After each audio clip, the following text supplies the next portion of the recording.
Please open your webcam so that we can see you.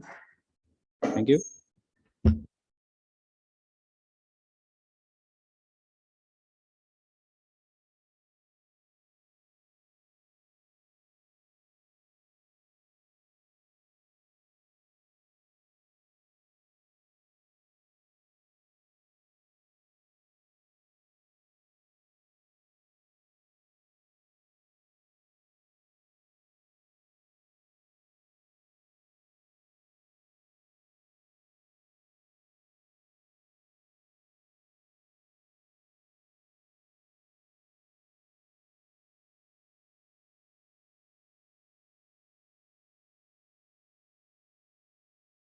Mr. Barashel and Ms. Panchitra, can you open your webcam, please?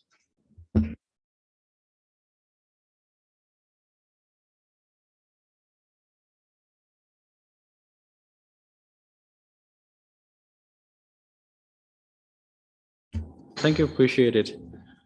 Why I don't see people here?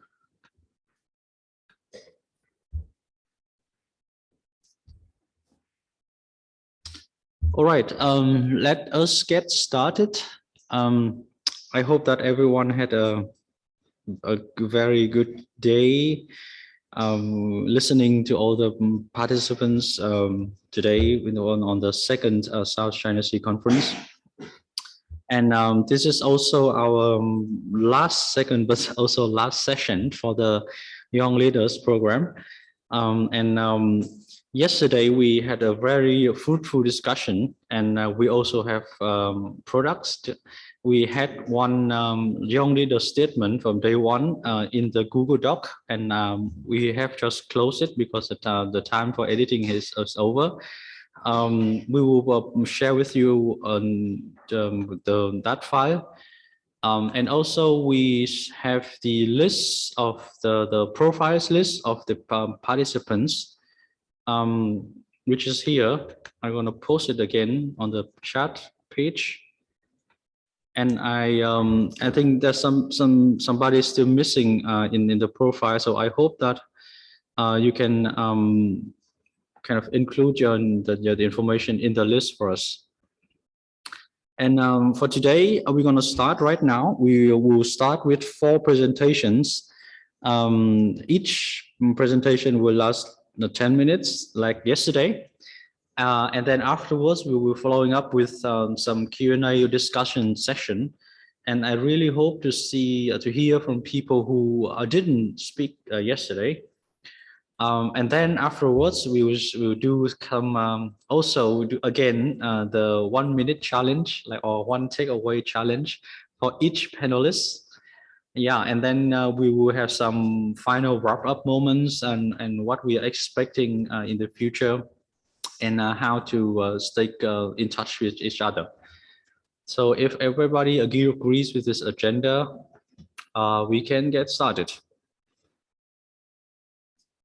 Right. So first, I would like to ask Ha-Anh for her presentations or reflection on today's session. Please, Ha-Anh, you have the floor. Yeah. Okay. So I will have the slide to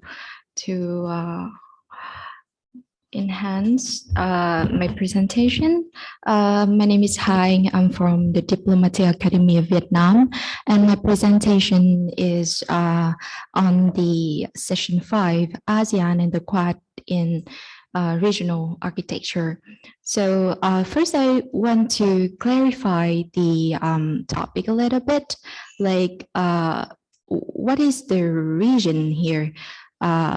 So in the keynote session, the former Indian ambassador, he said that Indo-Pacific term is much more contemporary and inclusive because it goes beyond East Asia, which regard as dominated by the China, and the Asia Pacific just give a special place to East Asia region with China. I think that here in the topic, the region refer to Indo-Pacific region. So why we talk about ASEAN and the Quad, and why it is regional architecture. Here, I think that I list out some reason why we choose to talk about ASEAN and the Quad. First is about the regional structural turbulence this day. Why we can see that in Indo-Pacific region, there is multilateral consensus, but is in the piecemeal manner. There is no overarching architecture in Indo-Pacific region to solve disputes. So this led to an institutional void. And although there is an institutional void, but the major powers such as US and China, like both of them not willing or able to shape institutional underpinnings. For example, like US now have to face domestic issues as like COVID-19 or polarization, but meanwhile China is not only focused on the region, but it wants to expand its influence beyond the region. So this void here, this gap here is not filled by major powers. So in this context, this posed the challenges and also gave the opportunities for middle powers such as Asian or India in the region. And also, meanwhile, there is a rise of unilateral mechanisms such as Quad or AUKUS recently. So I think that's why we need to discuss about this topic further. And there was the idea of ASEAN +4 during the session 5 from speaker Mr. Carl Thayer, and I list out some pros, some advantages of this this mechanism when we think about ASEAN and the Quad together cooperate with each other. So the pros here, first is ASEAN +4 sounds upholding ASEAN centrality. And the second is that the 4 nations of Quad already are ASEAN dialogue partners. They are in specific US, Japan, India, and Australia. So, and the third reason, the third advantage when we have ASEAN +4 is that this mechanism doesn't overlap with any other mechanism in the region. And ASEAN doesn't have to choose a side, doesn't have to think that will they have to join the Quad at all. So I think this is a good advantage of ASEAN +4. And next, ASEAN and Quad can share mutual global concerns, as speakers stated in this session that the Quad is focused mainly on non-traditional issues, and in these issues, ASEAN need maybe assistance to improve their ability to deal with these issues, and Quad can be a good partner to enhance ASEAN ability capacity.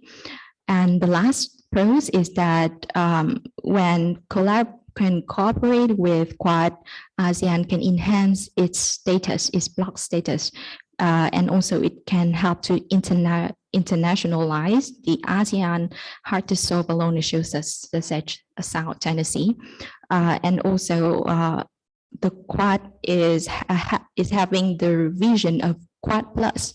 So I think this is such a big cooperation, not only with 4 nations only. However, I do think that there are some like drawbacks of ASEAN +4 that we need to think about. We need to take concern. First is about US.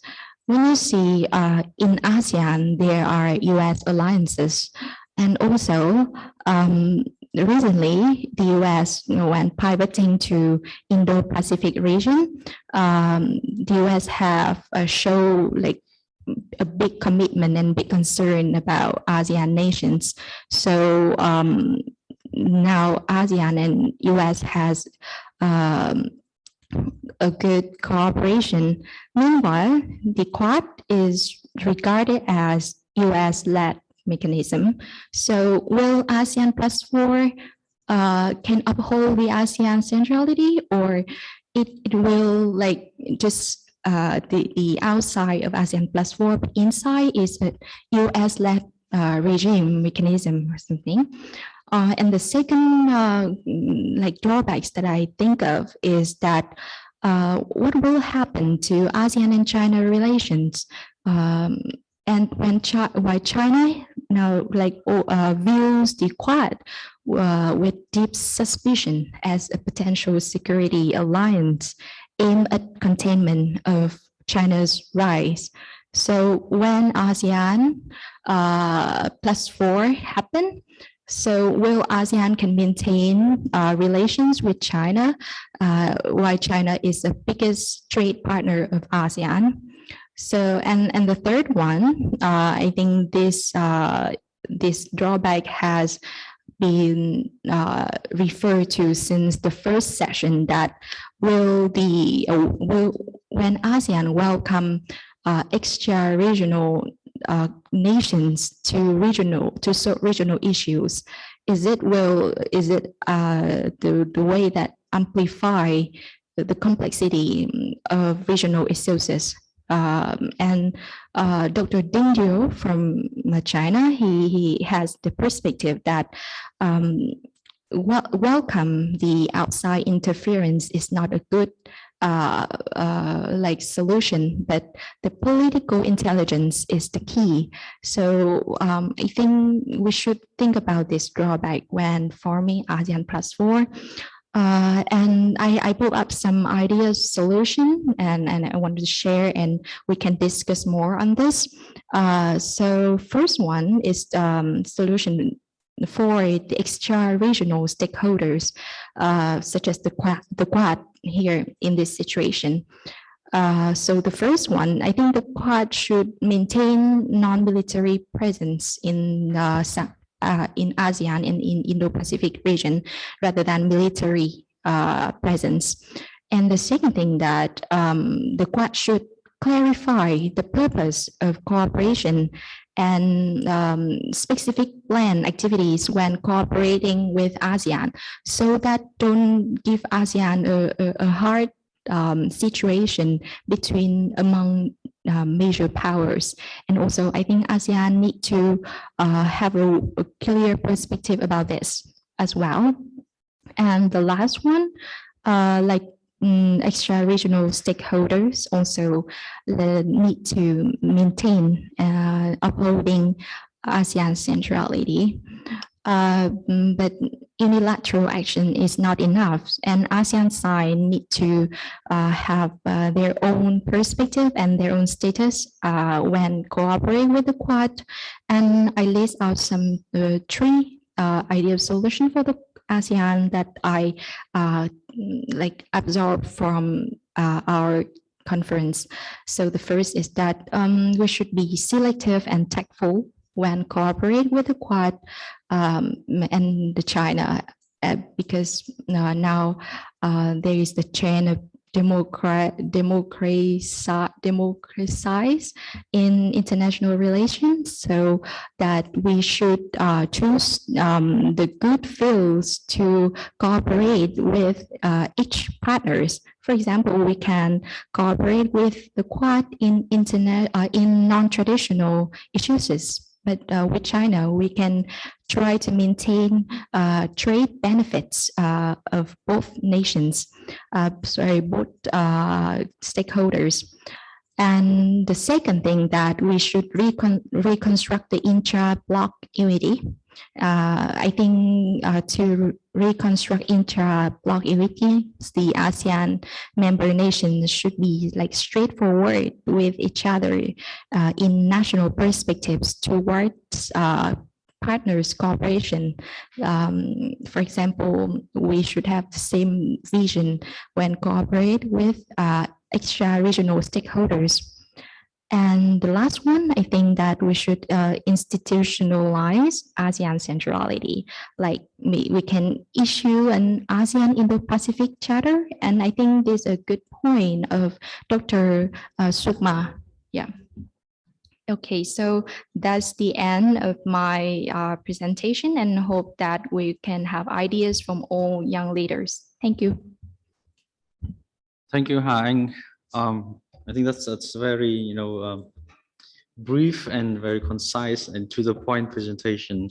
I only have one thought. When we talk about ASEAN centrality, sometimes people misinterpret ASEAN that with the idea of ASEAN monopoly and saying that ASEAN should be the only entity or the only organizations in the region, which is, I think it's very misleading. And the other misconception when people think about ASEAN centrality is, I think it's about ASEAN singularity. That means that they think that ASEAN will solve all the problems of the member countries, and ASEAN should stand alone, or maybe ASEAN should shy away from initiative of the major powers. But people tend to forget that one of the biggest value of ASEAN is that ASEAN actually engage with different views and ideas and alignments in the region. And that's actually the value of ASEAN for its member, ASEAN to become a harbor for its member in the reordering of region. So this is a very interesting point to make, as Han said in her presentation. Without further ado, I would like to jump to the second presentation. We have our duo presenters, Nga and Hami, for the second part. Please, you have the floor.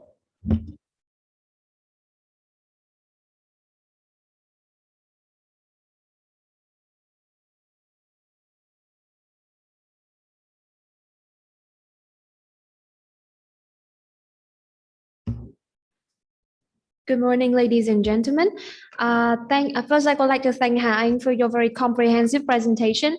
And our group, including me, Hami, and Quỳnh Nga, will provide our summary of the sixth section on major challenges in maritime supply chains, the disruption in supply chains, how to ensure resilient sea lanes amid COVID-19.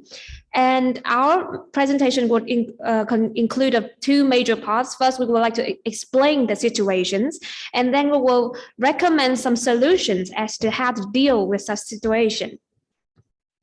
As for the major challenges that we are facing in the maritime supply chain, the first one and the biggest impact has to come from the COVID-19 pandemic. Because the COVID-19 pandemic is affecting us in two ways. As COVID-19 sets in, onboard infections and COVID-19 restriction measures have placed constant restraint on the supply chain in two ways. First, nations start to close up their harbors, preventing the transport of goods and raw materials from nations to nations. And the second phenomenon is that there's a misplacement of containers. Now, this is a very interesting phenomenon that Dr. Zaveri has made very clear, that due to COVID-19, empty containers, as they cannot move out of importing countries, they start to pile up in importing countries, while exporting countries need them more. So the lack of containers also causes a major disruption to the supply chain. And even after COVID-19 restrictions are lifted, new problems arises. There is a major differences in the COVID-19 policies as well as vaccination coverage among different nations. Some have chosen to open up their borders, so transport for goods can go back and forth from there, while other countries still pursue the COVID-0 policy, which means they are still closing up their harbors, applying quarantines. And these countries include some of the biggest export countries, including China. And such differences are adding to the unpredictability of goods shippings because countries have no ideas where the goods will end up at, and they have no idea where it will be stuck. So there's a high unpredictability that restrict transnational transportation and disrupt the supply chain. And resulting from these challenges arise economic struggles because the low transportation capacity cannot accommodate the rising needs for goods transportation now that countries are start to abandon their zero COVID policy. The need to transport goods start to rise, but the supply chain is not back to its healthy position yet. And so as a result, the freight bills start to be excruciatingly high. And in adding to this problem, oil prices are still also rising, causing commodity price to surge as well. And these two trends are placing enormous stress on small and medium businesses because they are the most vulnerable partners in this economic struggle. Because first, they cannot accommodate the high shipping costs. This is something that only big companies with big financial powers can do. Secondly, management becomes a big problem for them because they cannot predict where the policies of each country is going to hand out. So they cannot predict where the ships of their goods will be landed at. And the third part is, and it results to some businesses refraining from shipping long distances. And restraints on working capitals are also a problem for small and medium-sized businesses because the long delays in transportations also cause delays in employee payments. So these are some major economic issues. And on top of all these problems, security threat is also a major issue at sea because first, some security hotspots such as Taiwan or South China Sea is threatening maritime security as frequent military practices increases and countries in the South China Sea are start to ramp up their military powers. They start purchasing more weapons. They start to threatening each other more, causing severe threat to maritime security. And besides, there is still the intensified US-China competition. It is blocking countries' effort to foster dialogues to ensure the safety of maritime lanes. So these are some major challenges, and Quỳnh Nga will follow up with some solution as to how we can possibly get out of this situation.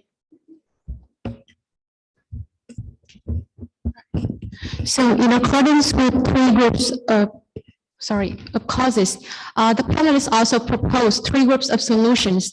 So, however, overall, the solutions need to be collaborative and comprehensive. So, first of all, the solutions related to COVID management. So, first of all, Mr. Truong from Vietnam has emphasized that we need to increase the vaccination process and devise plan for booster shot. And there is such a practical viewpoint from a business leader that needs to be taken into consideration. Another solution is that we need to harmonize the country's policies in coping with COVID-19 and in trading goods. So as mentioned earlier, so at the moment, only China is still pursuing a zero COVID strategy. Meanwhile, the other countries are really eager to reopen the borders and recover the economy. So in order to solve that, not only the countries should work together closely, but also international and regional organizations should propose a set of rules and regulations. The second set of solutions has to do with economy. So first of all, Ms. Javari has emphasized that we need to reconnect the sea routes and regulate the choke points. That is because recently there has been an ongoing trend of weaponizing the choke points in order to create the advantage. Therefore, the countries need to work together in order to maintain free and open choke points and accordingly a free and open sea for shipping goods. Another solution is that to develop procedure in order to respond to supply chains disruption and accidents. So maybe in the first time, the COVID-19 or the accident of the Suez Canal may catch it off guard. However, in the next time, we need to be more ready and we need to have a set of coping mechanism in order to deal with those situations. And last but not least, all of the four panelists agree that we need to accelerate digitalization. And this could be of utmost importance because when we go digital, then the information will be more open, and this will facilitate the sharing of information and the transparency in data. And last but not least, the solution related to politics and security. So it has been emphasized by three main speakers that we need an inclusive approach which deal with all the stakeholders and all the concerned parties. And also in this pillar, we need to strengthen the maritime security, which has been emphasized through the last 2 days. We need to promote dialogue between countries and ensure freedom of navigation. And last but not least is a really interesting point from from Dr. Asiaro from Germany. He suggests that he emphasized that we need to incorporate the sustainable development into the agenda. That is because it's really important in realizing our climate goals as well as ensuring the long-term sustainability. So in conclusion, our group wants to wrap up a few points that first of all, the COVID-19 has far-reaching impacts on all of the aspects of the global supply chain and all of the stakeholders. However, that is not enough to result in a collapse of the network. So in the context, because the network needs to be resilient, we need a multi-sectoral solution. And as proposed by Dr. Asiaro, we need a strategy characterized by 4 main steps: repurposing, scalability, substitution, and intertwining. So after summarizing all the points of the speakers, we also want to raise a few food for thought so that we can have a fruitful discussion. So first of all, because the speaker mentioned diversification of supply chain, so we would love to hear more about the opportunities and the challenges that this trend would bring about to not only the countries in the region, but also all over the world. And second, a really thought-provoking questions would be whether the regional or the global supply chain will prevail. It means that whether the countries will tend to trade more with the countries in the same region, or we try to maintain the global supply chain and promote the global network. So that is the end of our presentation, and we hope that we will have a fruitful and active Q&A and discussion. Thank you. Well, thank you, Mi and Nga. That's a very interesting presentation. One thing strikes me after listening to your presentation is that I wonder, I mean, the COVID-19 is like a shock test for all of us, all the countries, and I wonder why and how we have been taking many things for granted.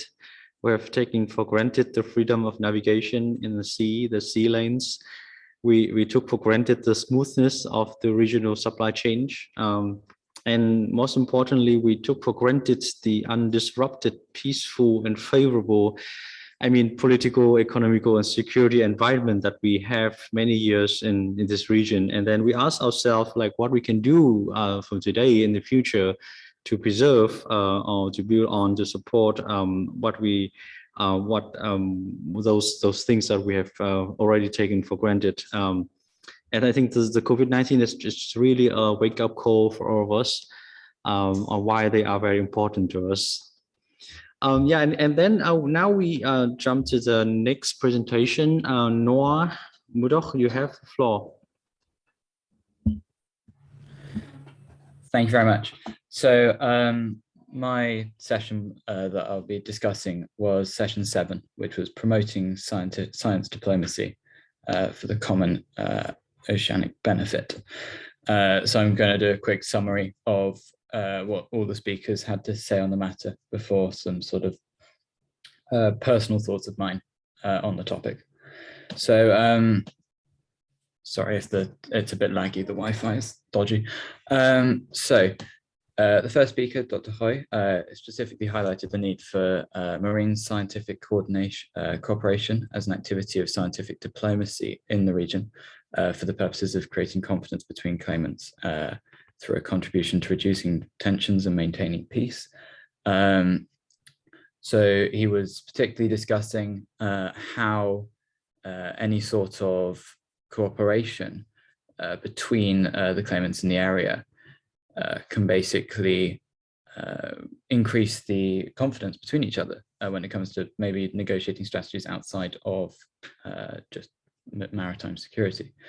And then he went on to outline the current major challenges that he thinks influence scientific cooperation, which I mainly categorized into two areas, which was the current agreements, which have necessarily been signed, but are not really implemented in practice and haven't really had any of the impact that they were desired to have.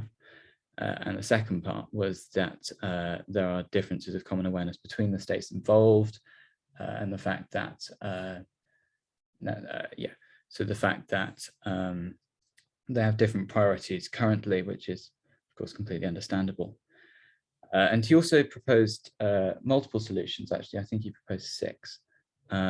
Of which 2 particularly stood out to me, which was the development of South China Sea regional forums on maritime and scientific cooperation. And the second was improving the role of the International Oceanographic Committee in the area when it comes to scientific cooperation, so involving NGOs. The second speaker, Dr. Telesetsky, mainly focused on the use of the maritime research as a cooperative path and utilizing it as a collective good. She particularly looked at the importance of multinational expeditions in the area and the importance of collaboration. So particularly with regards, she was particularly praising the Vietnamese and Filipino joint expedition in the region, as well as discussing the future for what a multinational expedition might look like. So the fact that it might operate under a flag outside of the region in order to encourage more contributions and collaborations from states involved.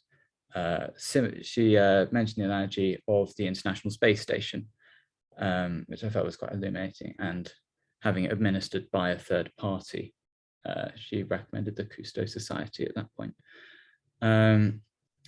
She also highlighted the current issues regarding the UNCLOS barrier to research and the fact that, oh, sorry, that's a bit, there we go. And the fact that currently, of course, you need permission of the states involved to do research in the area. But then she sort of made a counterpoint about UNCLOS Article 252, where consent is assumed unless it's specifically advised against. So the third speaker, Dr. Chen,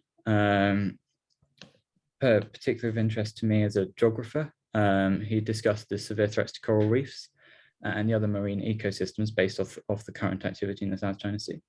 So worldwide, coral reefs are worth about 30 billion people, or $30 billion in net benefits to the economies surrounding them. And they hold over 100,000 currently known species, and about 1 billion people rely on them for a source of protein, but also as a source of protection from extreme weather events. So he identified the 4 key threats to coral reefs in the region, first being overfishing, both through the mismanagement of fishing and the just larger quantity than what the ecosystems can support. And the second thing he mentioned was the techniques being used for fishing currently, involving cyanide fishing and blast fishing, which of course are exceptionally damaging to the habitat. He then discussed pollution from the rivers that feed into the South China Sea. So you've got some of the most polluted rivers in the world that are tributaries to the sea itself. Habitat destruction, so the creation of artificial islands. When you're dredging up all the soil, it's got to come from somewhere, and it's coming from the coral reefs. And climate change. So the impact of climate change, both through the intensified weather events, so the higher likelihood of typhoons, as well as the actual higher damage and higher intensity, as well as the ocean acidification and coral bleaching, which of course is equally damaging. And then he highlighted the difference between a global 1.5 and 2 degree temperature rise. So a current 2 degree temperature rise off 1990 levels would destroy 99% of coral reefs. 1.5% is about 70, which he sort of demonstrated to show how much difference that half degree can make. So Dr. Boisseau de Rocher, so she mainly focused on the imbalances in research capabilities between China and the other nations in the region. So historically in the South China Sea, the mapping operations and just general scientific operations have been rare due to the political history and assumed negligence regarding the maritime economy. So as a result, the full island surveying in the region only took place in 2012, and seafloor mapping was done in 2014, which is not unheard of. There are definitely areas, I looked into this following the talk, there are definitely areas that have been done since 2014, but say during the Cold War, intensive seafloor mapping was done in the late 20th century, in the 90s, in the 80s, in fact, in the North Atlantic. So he pointed that currently China is the main driver between the cooperation due to the substantial financial resources and just resources in general. And she argued that this imbalance potentially causes the research to be a sort of soft power play from China, but and other countries in the region just simply cannot compete when it comes to the investments that China are capable of making to the research currently. So finally, a few personal thoughts from me. I found Dr. Boisseau de Rocher's argument unconvincing due to the fact that there appears to be an assumption that China are actively utilizing their soft power over scientific research, which she seemed to mention, but didn't necessarily discuss exact scenarios of where that has been the case. And as a geographer myself, I was particularly interested by Dr. Chen's comments on the ecological damage of coral reefs and whether it's actually necessary to put the ecological threat even before the security threats in the region moving forwards. So yes, thank you very much. That's the end of my presentation. Thank you, Noah. It's a very in-depth summary and also presentation, and I really like your last point about the personal thoughts. I only have one personal thought to add. So when I hear about the word science diplomacy, which is actually quite new to me, I ultimately think that there are two sides of the coin. So one side is that how diplomacy can support science, so can support countries to cooperate and do research together to build, build up more sustainability for the region. But the other side of the coin is more interesting to me is that how science cooperation can serve as a means to promote diplomacy.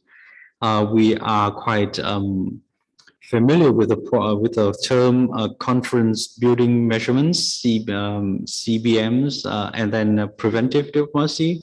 So I think science diplomacy in the South China Sea could be a new or maybe a very potential area for ASEAN to jump in, to serve as a platform to promote cooperation so that countries can cooperate with each other.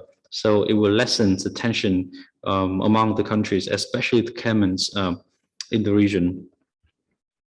Yeah, that's actually my only the one thought that I want to add to. Maybe we can move to the last presentation. Manasi, are you here? I think also thank you very much for volunteering for the presentation, because we didn't have one person to do the last presentation. And thanks very much for volunteering to do this. We really appreciate it. Thank you. So I'll just begin with the session. My name is Mansi, and I'll be presenting session 8 today. Session 8 is the last session of the 13th South China Sea International Conference that talked about transparency through tracking technologies. The session discussed about how the new information could and should be widely used to avoid misinformation and disinformation. The first speaker for the day was Mr. Gregory Pollings, who talked about the open source documents and how the open source documents actually presented reports that happened across the South China Sea.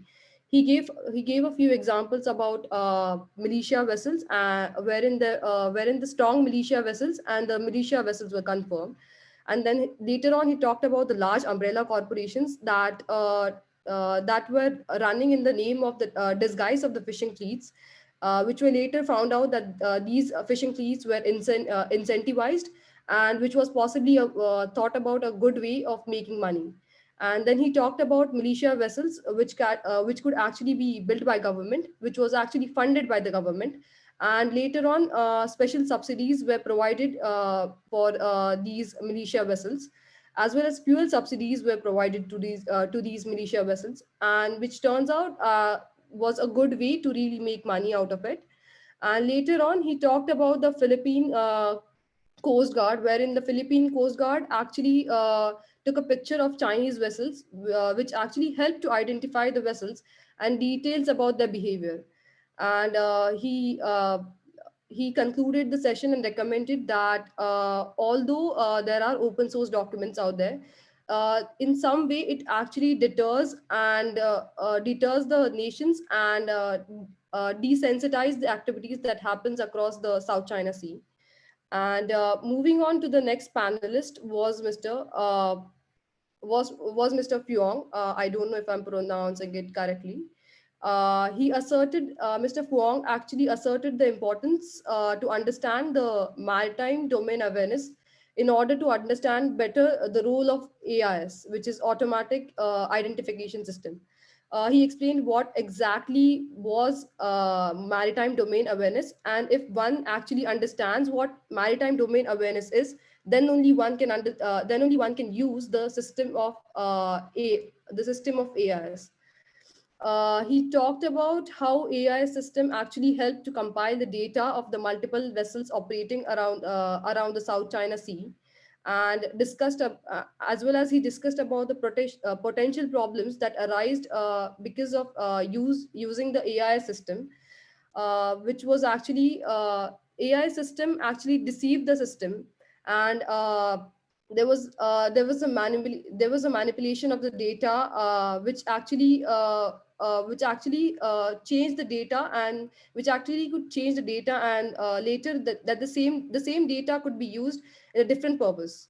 And Mr. Fuang suggested a holistic approach and a systematic track of data was needed in order to combine and verify the data with the reports through satellite imagery, and wherein the technical experts can actually thereby look into this data. And moreover, AIS can help out to map survey operations and research activities that actually were conducted in South China Sea.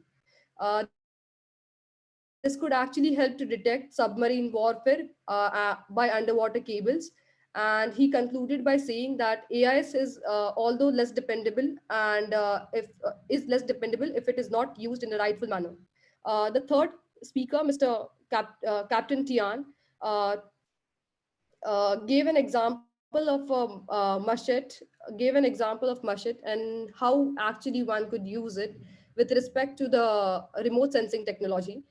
He asserted that the remote sensing technology should have been used for the rightful purposes, and it could be used for the rightful purposes, which was for the safer navigation across the South China Sea, and to deter illegal activities and to protect marine environment. And he recommended that no matter how sophisticated the technology could get, the risk of incidents would still remain, and therefore the technology should be used in a rightful way. Uh, the last speaker for the day was Mr. Captain Sebastian. Uh, Mr. Captain Sebastian actually shed a light on the issue of the transshipment of reefers. He talked about how these reefers were often used to carry forced labor and buy fish from trawlers and pay them a very small sum of amount of money, and later sell it to the global market at a larger value. He talked about the internal problem that persisted in the system, which is more of an organized crime, syndicate, and how the Department of Fishery officers were actually involved in this system. He explained how this particular technology can be used for this purpose, and later introduced the system of VMS, which is Vessel Management System, and how this particular system can be used to help to identify what we don't know, and perhaps an important tool to monitor maritime activities. He explained the critical differences between the VMS and AMS, and how VMS can actually be custom made by the government across the nations and act as a critical tool to regulate the activities.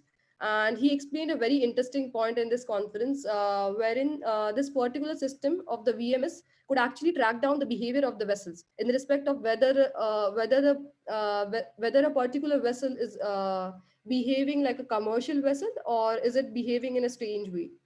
And moreover, he talked about the artisanal fishers as well, and which have suffered enough through a longer span of a time, and that how this particular tool can be useful for them, and how this same tool can be used by law enforcement and help the government agencies to understand how the maritime state is being exploited. And he recommended that maybe a combination of the both VMS and AIS can be used by the states to obtain better results. My recommendation in this session 8 would be that no country can actually depend on one source of technology. There should be multiple sources of technology that need to be used. For example, VMS, AIS, and maybe remote sensing technology as well, in order to gauge more information so that the states are not being exploited. Thank you. Thank you, Manas. It's an excellent presentation. I think the tracking technology is really a game changer in the South China Sea issue, and it helps avoid misinformation. It can help hold countries accountable, and there's actually no room for foul play. But the thing is that how we can use kind of utilize tracking technologies and make countries who, like small countries who need it, can really use it, and how to make sure that it could be really transparent, and countries with a high level of technology capability will not misuse it. So again, the question is, can ASEAN do something about it? Can ASEAN play a role in here? And does ASEAN have the capability to do something in here? And how would this tracking technologies can help with the COC negotiations? And those, I think those are opening questions for us to discuss. Yeah, and excellent. So now we are jumping and moving to the Q&A section. No, it's a discussion session, actually, not a Q&A section, I'm sorry. And I would like to hear from people who actually did not have a chance to talk yesterday. And that includes Mr. Dao Nguyen, Ms. Pantitra, and Ms. Barashel. I would really hope to hear from you three first. Maybe Dao, can you share with us your views, please? All right, so I guess I can go first. So thank you so much for all the session and also for the presentation. I think it's a wonderful way to look back and so reflect what we have listened today. So regarding all the sessions, I think that I have three main key takeaways that I want to raise. The first one is very related to the Quad. So I think that one of the key points that like the panelists has missed to mention carefully is about the role of India. So I think it should be noted that although like the Quad share the same interest in Indo-Pacific and also South China Sea, but like in the case of India, so instead of seeing the Quad as a platform to deter China right as Australia or the US, so India actually focuses more on the stability and also the peace of the region through a free Indo-Pacific region. So this is really close to what Vietnam and also ASEAN have been trying to achieve. And I think that the role of India in solving the South China Sea should be strengthened. And furthermore, India, I think, is currently considered as the main competitor of China in Asia when it comes to the hegemonic competition. So it has a strategic interest in South China Sea. So that's why I think that engaging like more voices from India will be beneficial for the general discussion about South China Sea. Second one is related to the panel about science diplomacy. So I think that like in terms of South China Sea, I think it has so much potential to move towards a blue economy. However, I totally agree with the speakers that there's currently a lack of the global or regional ocean government, particularly an agreement or legal framework for it. So that's why I think it's important, as important as COC or DOC, if we see it from the lens of economic and sustainable development. But like, however, I think the blue economy is still not a very popular concept in Southeast Asia, and many countries do not have sufficient expertise, and even the technology to realize it. So that's why I think that collaborating with external powers, not only industrialized countries, for example, like the UK, but also like the business sector and also the UN, who have to reduce the cost for developing states and so foster the scientific cooperation in the region. And the last part is related to supply chain. So I think that one of the main problems that ASEAN is facing right now is a development gap between like ASEAN member states, especially when it comes to infrastructure to support supply chain. So I think that the pandemic has made it more visible than before. But I really wonder like whether after the pandemic is over, the issue will be solved, because like the main player in digitalization in Southeast Asia is still China. So to what extent other countries will invest in the region, and whether ASEAN countries agree to take this investment under the eyes of China, are the two big questions like for me. So I guess that we will never know until it happens, but perhaps I'm not really optimistic that it will happen anytime soon, as countries are focusing more on domestic recovery after the pandemic. So these are the 3 points I want to mention. Thank you so much. Yes, thank you. Nice to hear from you. Barashar, I think you might want to say something. Ms. Barashar, Concepcion. Yes, hello, good evening, everyone. So first of all, I would like to commend the panelists for such an amazing talk. I learned a lot. And so to start, my takeaway is that I remember from session 7 earlier, from Dr. Anastasia's presentation is a quote by Bertrand Russell, which is, the only thing that will redeem mankind is cooperation. And the first step towards cooperation lies in the hearts of the individuals. So yeah, it just says that we need multinational, also in the talk is that we need multinational expedition through multinational cooperation of the involved states, because in the talk, doctor believes that through science we'll be able to determine what to do with our seas, and of course like create like a big research group to design and for designing and for us to know how we would take care of our seas and how to create a proper collaborative design on what to do, because of course it's still for us, especially those who live in the Southeast Asia. And another is that we should not tolerate the aggressors putting force in the South China Sea, and instead cooperation should be strictly imposed. And I am optimistic that through diplomacy, we will be able to reach or achieve our goal, and that is to what do you call this, create peace and collaboration between the individual states. So let me end by the quote from Albert Einstein, which was also presented earlier. Peace cannot be kept by force, it can be achieved by understanding. So thank you, everyone. Yeah, that's an excellent quote, actually. And that's why we are here, right? And we want to promote more understanding and more exchange between countries who have an interest and at stake in this region, in the South China Sea issue. I would like to hear actually from someone Arif, maybe you can share something because Malaysia is also a very active country and then knows a lot about this issue we discussed today. Yeah. Thank you. Hi. Thank you, Mr. Chitron. Yeah. Maybe I would keen to share my thought on the last two sessions, session 7 and session 8. Talking about the tracking technology to enhance mainly our MDA, right? Maritime domain awareness. I can see from the discussion and whatever the work done by especially the MT, ASEAN Maritime Transparency Initiative, we can see there are two motives in having this tracking technology on place. First, of course, like Captain Martin, Sebastian, and the speakers before him talking about the integrated fishery management, how we want to protect our fisheries resources in the region, specifically in the South China Sea.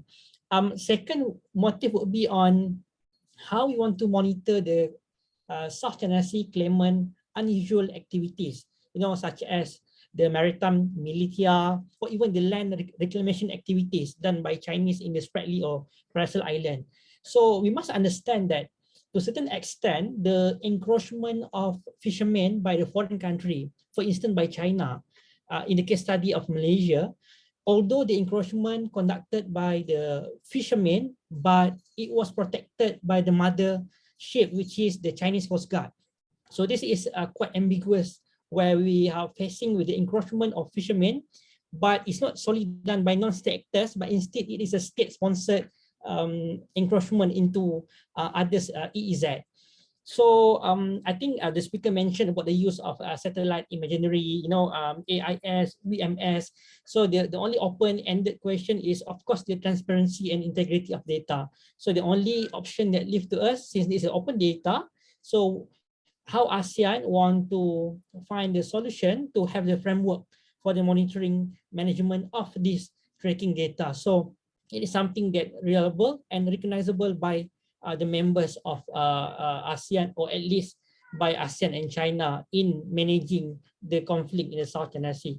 And finally, looking at the promoting science diplomacy, I think there would be a long debate by law of the sea scholars when it comes to marine scientific research, right? MSR versus hydrographic surveying, because MSR and hydrographic surveying is spelled as a different form of activities under UNCLOS, but frequently, countries like China might actually, conducting the hydrographic surveying activities using the MSR, reason. So you can see that this hydrographic surveying is a collection of other marine and environmental data that is not resource related and is not done for the scientific reason. But again, many countries might abuse, the hydrographic surveying as MSR. So this is quite the loophole of the UNCLOS, because UNCLOS mainly address MSR, the coastal jurisdiction of MSR up to EZ, but not much mention on hydrographic surveying. So it might be, misled by some countries. Yeah, so I think that would be from me for now. Well, thank you, Arif. I would like to open the floor for the students here in the room. We have a big room here. I would like to have 1 or 2 students who want to jump in some interventions or questions to the panelists.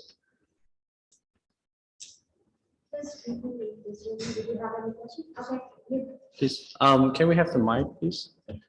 Mà có thể xoay cái video về chỗ bạn ấy đang phát biểu không? We want to have the camera zoom in him. Thank you, Mr. Chen Chi-chung and the panelists. My name is Chi Sun Hao, a student majoring in international law from the DAV.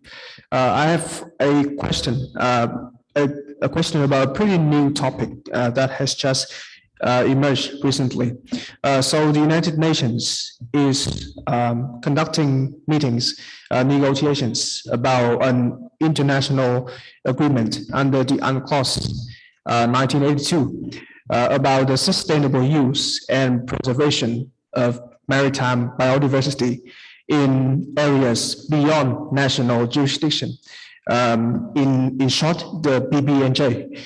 And the BBNJ does not not only contains about the rights and obligations of states regarding maritime biodiversity, but also provides contents about technology transfer in the said realm. So my question is, how do you assess the value of this BBNJ agreement in relations with our topics being discussed here today, especially in scientific diplomacy? Thank you. Maybe we have some time for the panelists to think about this difficult question. Maybe a second question or maybe intervention from the students. Yeah, please, you have the floor. And can we move the camera to her, please? Thank you. And panelists, please think about the first question. You have to answer this question. I will not answer for you. So, hello everyone. So I have a question regarding a topic that our peers have mentioned, but have not gone into details. That is about sustainable development and environmental protection. So as you may know that the environment is under a lot of pressure, and the impacts of these pressures may not be felt currently, but it will certainly be present in a short amount of time, especially when we as young leaders become real leaders in the coming years. So the question I would like to add to the floor is that according to you, according to the panelists, how would you rate priorities regarding the problem of environment protection, of ecology, of biodiversity? And do you think that the countries, especially in ASEAN, as well as the stakeholders in the South China Sea, do they share the same vision regarding this issue? Thank you. Thank you, Fan. That's an excellent question. I think I see a raise of hand by Cao Hùng, right? The other panelists will think about the second question. And again, you have to answer the question. If you cannot answer the question, you will lose your status as a panelist, and you give that status to the students who just asked the question. Thank you, Hùng. You have the floor right now. Wow, that was a really intimidating statement by Mr. Chung. Okay. I think I can try answering the first questions about the negotiations on the agreement of areas beyond national jurisdiction. I think that it would have very limited impacts on South China Sea in particular, because what we have seen from the last two sessions, session 7 and 8, is that there is an imbalance of marine scientific research. Of course, scientific research is supposed to be impartial, but as we have seen in session 8 on the AIS survey tracking, AIS tracking technology, China, who is doing the most scientific research, is actually having a dual purposes for that. And when they have dual purposes for their scientific research, I don't think that the likelihood for cooperation with other countries, especially with other claimants, are very likely. So it is very unlikely. The likelihood is there. That there is a chance. There is a slim chance for cooperation, but I don't think that will have much impact, especially when the negotiation is still ongoing, and I think we would have to actually wait for the final text to be here, but I don't think it will do more than just being a piece of paper, unfortunately, in the South China Sea. I hope it would satisfy your question. Thank you, Hùng. Does his answer satisfy you? Can he keep his status as a young leader? his answer has only satisfied 50% of my expectation. Thank you. Yeah, thank you. Maybe someone from the panelists can help answering to kind of add up to the next the next 50% so that we can have 100% sure that Hung will keep his status as a young panelist.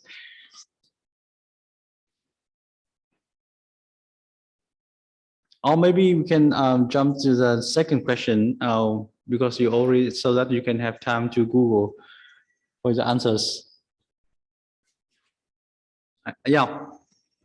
Jin Jithan, you have the floor. Thank you. So, hi, good evening, everyone. Am I audible? Hello, am I audible? Yeah, we can hear you Okay. perfectly. So I want to answer the second question. So in fact, like, I really like the question. And in fact, I think the question comes in from session 7 and session 8. So I suggest that, even one of our panelists who presented, his takeaways, he suggested that the South China Sea should have a regional forum. So, when we were listening to Dr. Howe today, he said something very interesting, and that's the answer to the question. He said that the South China Sea Regional Forum should have a maritime science and tech link. And if I link it further, I would link it that, the South China Sea Regional Forum should not only have a maritime science and tech division, but also an environment division, which we could link to the Sustainable Development number 14. So that would deal with the environment bit. Second, I would link it to the session number 8, where it was Captain Sebastian. Yeah. So he said something very interesting. He said fisheries need to be taken very seriously because that has a direct link to the environment. How? He suggested that it's not only the issue at the moment, but it's a futuristic issue because it deals with food security, it deals with human security, and it deals with revenue security. So, when he said that, I kind of started thinking of the Netflix Sea Piracy documentary. And that talks about environment issues which we would be facing in the future. So this is my answer to the second question.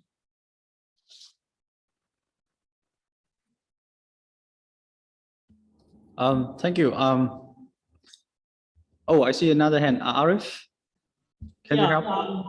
I just want to add on Gitanjali point that, it is true that this sustainable development goal is not really, addressed well in the ASEAN, because when we talk about COC, many discussion was centric on the security issues, the boundaries, securities, safety of navigation, but not really much on the conversation of our biodiversity or marine environmental protection.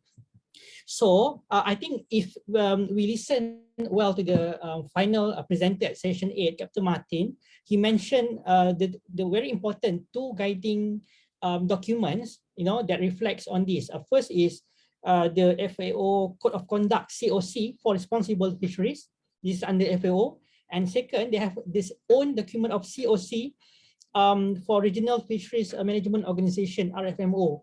So I think to address this specifically on the South China Sea, this is the thing that we can reflect on day one when we talk about the UNCLOS centrality. So that's why I said on the certain part of the COC, if we look at the dynamic of it, it might not really on UNCLOS centric, because we might tune in how we can put another element of instrument like this SDG into the UNCLOS. The goal 14 is what? Life below water, right? So in the COC, there must be a deliberations on the member state or the signatories members on their commitment for the environmental protection and the sustainable fishing activities in the South China Sea. I think that will be the only practical instrument that we have currently and to be bring forward for the future in the South China Sea. Thank you. Well, thank you, Arif. The rest of the panelists, you already have time to Google. You have anything to add before we come to the last question or intervention from the students? Okay, so you have more time to Google and you have to answer the first question, which Cao Hùng has not really satisfied. So yeah, we come to the very last question because we have much time, which is really pity. So last question, and the panelists, please prepare to answer. You have the floor, please.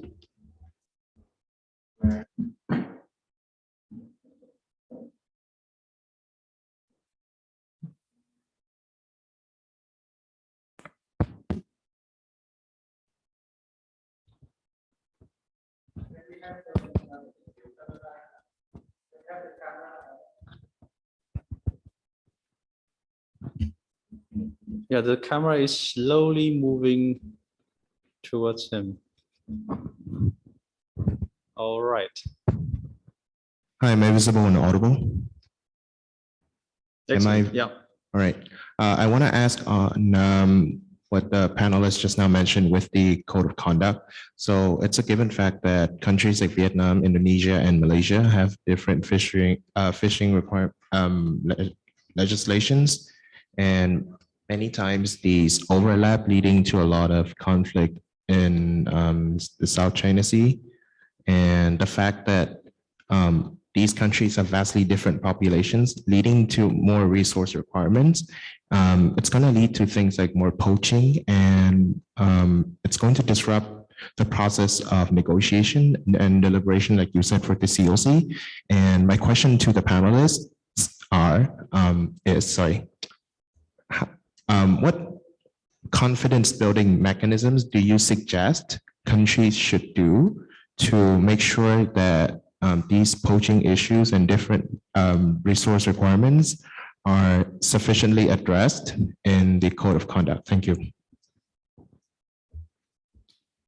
Thank you. That's the question about confidence building measurements. Hùng, I see a hand of yours. Try desperately to keep your status. I know. Yes. So because I already answered 50% of the last guy question, let me try to have 50% of this guy as well.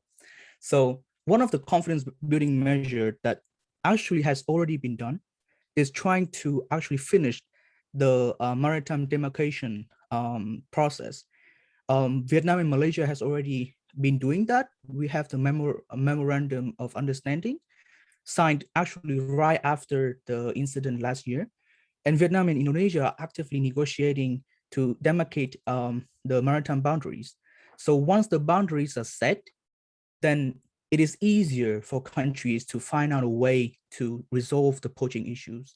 And one of the, actually, I wrote a paper, an article on this. And one of the suggestions that I had back then was the joint patrol of the Coast Guard by the countries in order to stop IUU fishing, which is at the core of the problem. But also, another cause of that problem is how Chinese fishermen, Chinese maritime militia, are driving those fishermen down south. So they risk intruding into other countries' territories because they cannot fish anymore in the dangerous waters. So the joint patrols are not only to catch those fishermen, but also to expel Chinese maritime militia and Chinese Coast Guard forces driving those fishermen down with. So those are some of the suggestions that the countries can do. I hope it satisfies 50% of what you're asking. Thank you. Hi, you have your hands raised. Thank you. I think this should be the last intervention for today because we don't have much time. Yes, I want to talk more about what country can do to building confidence. And I have some suggestions that first we should promote Tech 2 or Tech 1.5 diplomacy like this conference between countries to understand more about the viewpoint of each other and genuinely discuss way to resolve the difference as we are doing now. And other suggestion for me is that maybe we should create new cooperations with a mechanism between ASEAN countries or even between ASEAN and China. in less sensitive fields such as anti-piracy or environmental protection or biodiversity protection in the region. And one last suggestion is that I think some countries which have we should create a mini-lateral rhythm consolidation mechanism among claimant states in the region, such as you have talked, the Philippines, Malaysia, Vietnam, Brunei, and maybe other relevant countries such as Indonesia. So the mechanisms can help these countries avoid divisions and reach a united position, as well as promote a common position for ASEAN in general. Yes, this is my three suggestions for your question. Oh, thank you, you. No, I saw you raise your hand. No, okay. Yeah, is anyone to have any last thing to say before we move to our very last part of our session? Gitanyali and now, right? Hi. Yeah, right. yeah. Hi. Very brief. Yeah, I was thinking like we have the UN peacekeeping force. How about we suggest that all the ASEAN nations create their own ASEAN maritime keeping force? You know, like that would protect and have you know, internal understanding with the ASEAN nations to protect the waters in the South China Sea. And like we have each country contribute certain, you know, soldiers so that they are trained together, they exercise together, and then they can also, you know, hold each other. And you know, whichever country catches a particular poaching setup or a trawler or something, so together as a team they can handle that. So that's my suggestion as well. Thanks. Well, thank you. I see more hands actually, and that's the trick of mine. Whenever I say that we don't have much time left, then I see a phenomenon that people raise their hands. So I saw Nga's hands and Hung's hands. So you have the floor, but very brief, please. Nga, please. So why I want to go back to question 2 from Ms. Hun here, because actually there's a part of the questions about whether the ASEAN member states, they share the same vision on protecting the biodiversity. So actually on that part of the question, I think that the panelists haven't really addressed. And in my opinion, I think that on the ASEAN member states, they do share a same vision on protecting the biodiversity, and not only, you know, through statements or through documents, but also through the really practical and concrete actions. Like we have conducted a meeting on realizing the biodiversity goals by 2050, and also we also include biodiversity and sustainable development in the ASEAN, in the ASCC ASEAN socio-cultural community, in order to create a community that resilient, sustainable, and dynamic for the people. So for that part of the question, I just want to add my thought that on the ASEAN member state, we are on the same boat in protecting that biodiversity. Just that. Thank you. Well, thank you, Nga. And now, Hung, you have the very last intervention. Okay, sorry, 5 seconds. To answer very briefly, your point, Gitanjali, it is very difficult to have a ASEAN maritime peacekeeping force, simply because it is going to be a slippery slope. If you look at the situation in Myanmar, then would ASEAN have its own Myanmar peacekeeping force? Or say in the Philippines, you have the situation in Mindanao. Would that be acceptable? So it's a very dangerous slippery slope if we keep on going that way. That's just a very short response. Thank you, Hung. Yeah, actually, we don't have much time left. I would want to hear more voices from you, but I think unfortunately we have to come with the last event of us. I don't know. I know it is quite early, but I still want to do the one takeaway challenge. That's our tradition from yesterday. So please be very brief with your one takeaway for day 2. So not the whole, the whole South China Sea conference, but just for day 2. So I'm going to start with the people from on my screen. So that would be Ha Anh, and then Noah, and then Ha Liu Việt Ha. Ha Anh, your one takeaway challenge start now. Thank you. After today, I think that diplomacy, like Mr. Chung has said, in science, is not like a one-way relation. Like diplomacy, as you can see in our conference, have promote the scientific issues in South China Sea, and in the other side, on the other hand, the science also represent a lot in our conference. So it's also a connection in diplomacy, and this is a very good field to keep observe and dig in the future. Thank you, Hein. That's an excellent takeaway. Noah, now is your one takeaway challenge. So my one takeaway would probably be, particularly from one of the speakers, which was Dr. Chen, and it is basically delineating diplomacy and security and ecology and environmental protection. So sort of creating solutions where they are intertwined to the point where you're not sacrificing one for the other, which has so far been an issue. And I think that's something that's going to be really interesting to explore in the future as it becomes more of an issue. That'd be my one point. Thank you, Noah. And then we have Viet Ha. After Viet Ha is Ha Mi and Nhung Pham. Ha, you have the floor. Okay.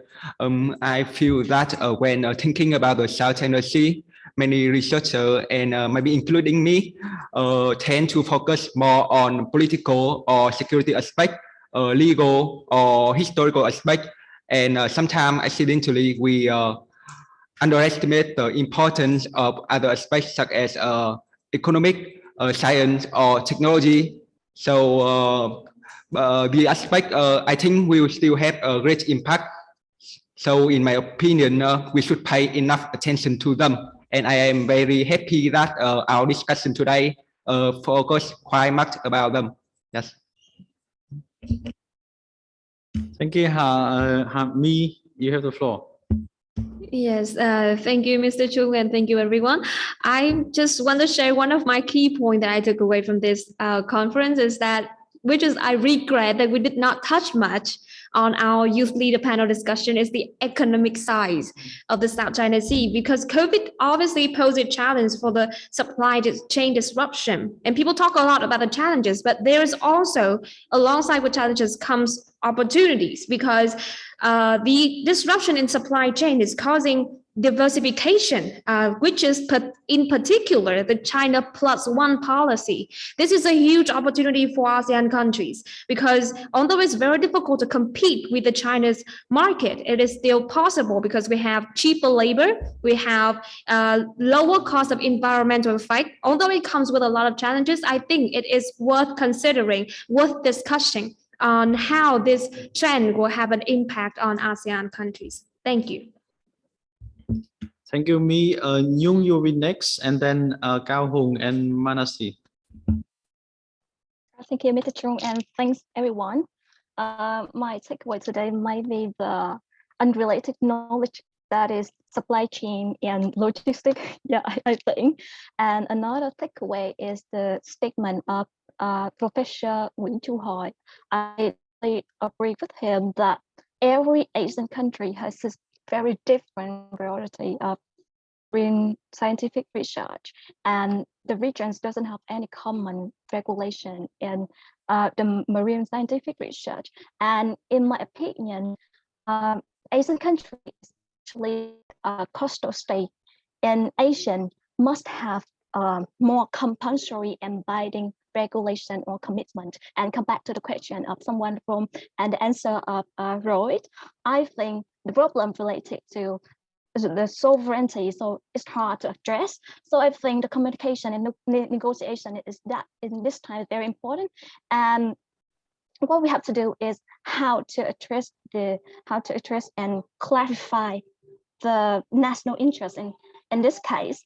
And I think the UN will won't help help much in this case, because I think the UN doesn't have the right to intervene in any country or any organization, because they just have the right to intervene when the problem related to humanitarian problems. Yes, that's my reflection. Thanks. Thank you, Nhung. That's a lot of takeaways. Hùng, you have the floor now. Yes, and sorry if I'm being philosophical, but one of the takeaway that I have from today was actually it's about human nature a little bit. When I see how human nature it's greedy. We want the best for ourselves and ourselves only. And it really obstructs us from cooperating for in fields that we can cooperate. And as human extending to country and states, we see that each state put their interests first, puts their sovereignty, put their security and political interests first, when obviously there are more issues that they can cooperate. And there are more actually pressing issues, such as issues on climate change and how biodiversity is missing. And it really, I really appreciate how the conference brought these topics to the table, so that more awareness would be raised for these kind of topics that is being really under discussed. Yeah, thank you. Thank you, Hùng. Manasi, and then Naing and Nga. Yes. My key takeaway in this today's conference would be developing technologies and diplomacy in order to tackle the conflict in the South China Sea. Thank you. That's a very brief, great takeaway. Naing, Min Kant. My takeaway into this session is the Dr.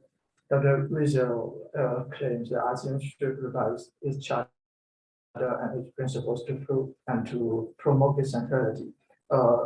Regarding about the churches, I have always a dilemma regarding with the many of the principles, especially the non-interference principles.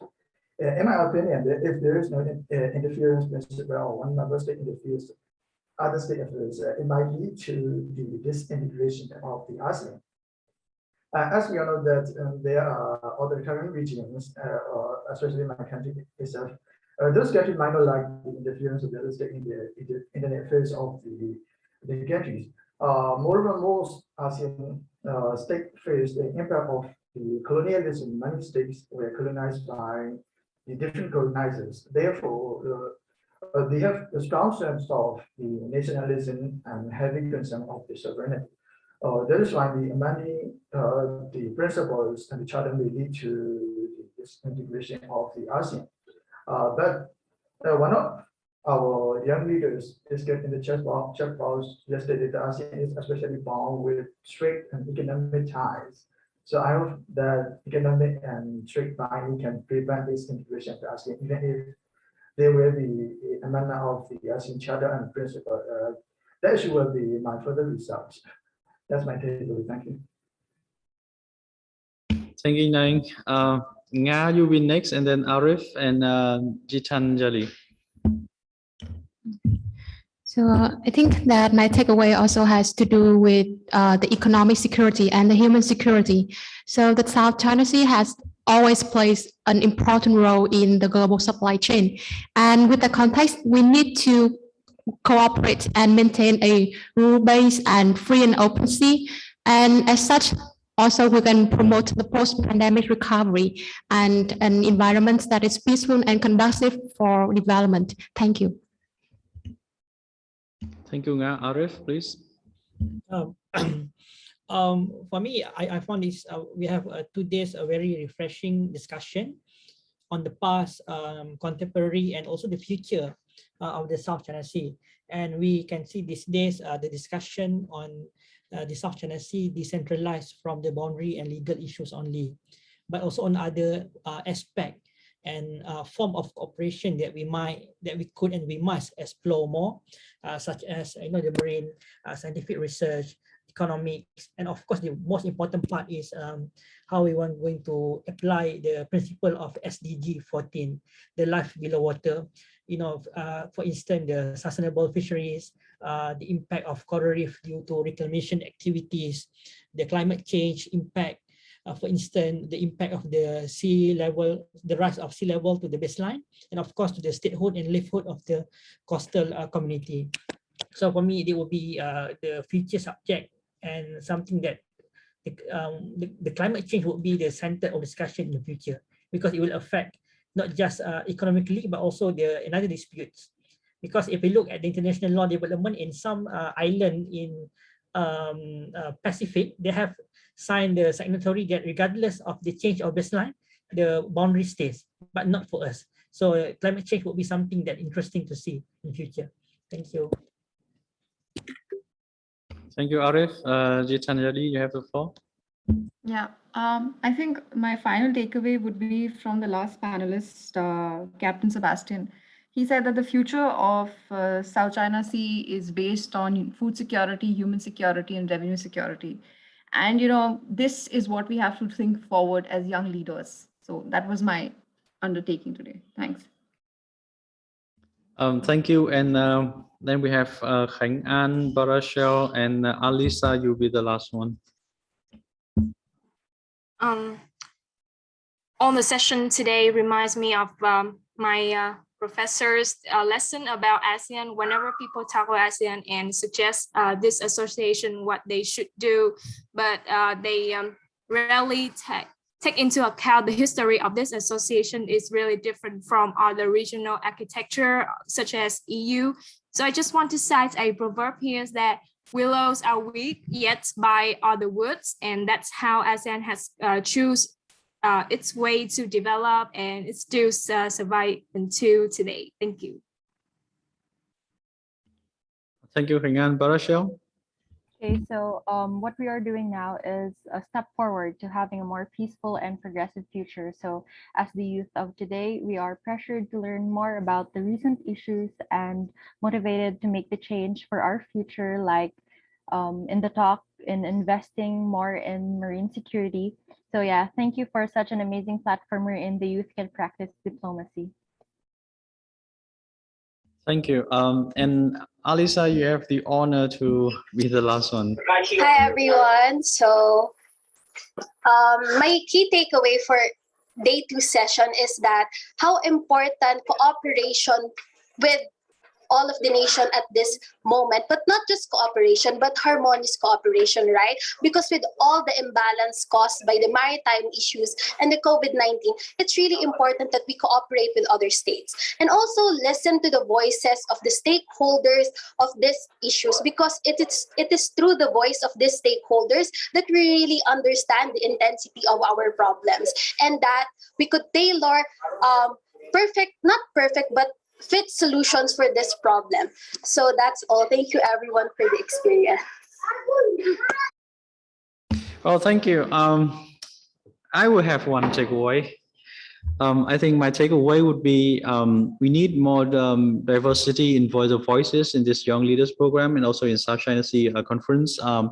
We don't have people from China, from the Canada, from Cambodia, from Laos, from Brunei, and other ASEAN, and also other nationalities like Japanese, Australians here in the Young Leaders Forum.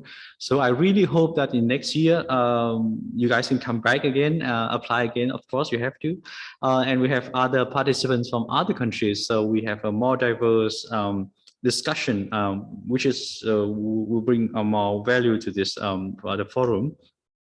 But before we end, I have some few housekeeping and hope you are not relieved from your duty.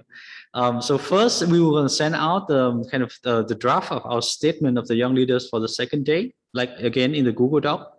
I think tomorrow tomorrow morning we're going to send out, and please edit directly in the Google Doc, and then we're going to finalize at the end of tomorrow.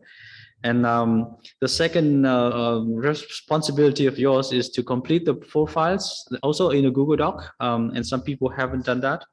Please submit your profiles in the Google Doc and your best Instagram picture. The third responsibility is that I saw some people from some panelists also had some presentations, the slides, and if you can share with us your slides, the ideas that we can post that online. I just talked with the organizers, and they can post that online and as an archive for the next generation of leaders, the Young Leaders Program. And I think we're going to send out a survey, right, for the panelists? I think I will send it. Yeah, you're going to send it in a survey. And last but not least is the writing competition, which you already knew about. So we will have a writing competition, and we have prizes. The first prize would be $300 US. Well, that's already my salary. And the first prize will be $200 US. You have we'll send more information regarding this, but the idea is that you do some writing competition and you get some money if you win, and then we'll post those those essays online, so your achievement will be viewed by the next 100 generations of young leaders of the South China Sea Conference. Yeah, that's actually everything. We will send an email following up with you. And that's actually everything we have. But before we end, maybe you can have some picture. We have a screenshot of pictures, right? Can we have all the students standing here behind the background? We have the recording, so it's fine. Mọi người có thể đứng luôn cho mình ra đằng sau đây được không? Mình sẽ có. And then I wish we all have a wave of hand, so you can take a screenshot of everyone, or you can, build I don't know what's that, a heart shape or anything. It's fine, but we wish to have a screenshot like that because we are doing this online. We cannot. Hopefully next year we can greet you all guys in Hanoi. Mọi người có thể đứng lên được không ạ? Giúp mình một cái. Sao? Mọi người có thể đứng lên ra đằng sau cái background được không? Mấy panelist cứ ngồi thì không sao cả. So we will have everyone standing here behind the backdrop, and people who are online, please kind of wave your hand or something. Right. Fine, you should stay here as well. We have the recording, so you don't have to take a screenshot. Just wave your hand and say goodbye, and wish to see you guys in the real person. We wish to see you guys in person in Hanoi or in any country. Please keep in touch. We still have the profile Google Doc, so we will be in touch. So, right. So, are we ready? All right. Goodbye. Stay safe. We wish to see you again. Thanks very much for being part of this Young Leaders Program. Stay safe. Goodbye. All right. You can leave now. We will send an email. Stay safe. Stay safe. Bye, everyone. Bye-bye. Thank you very, very much. Bye, everyone.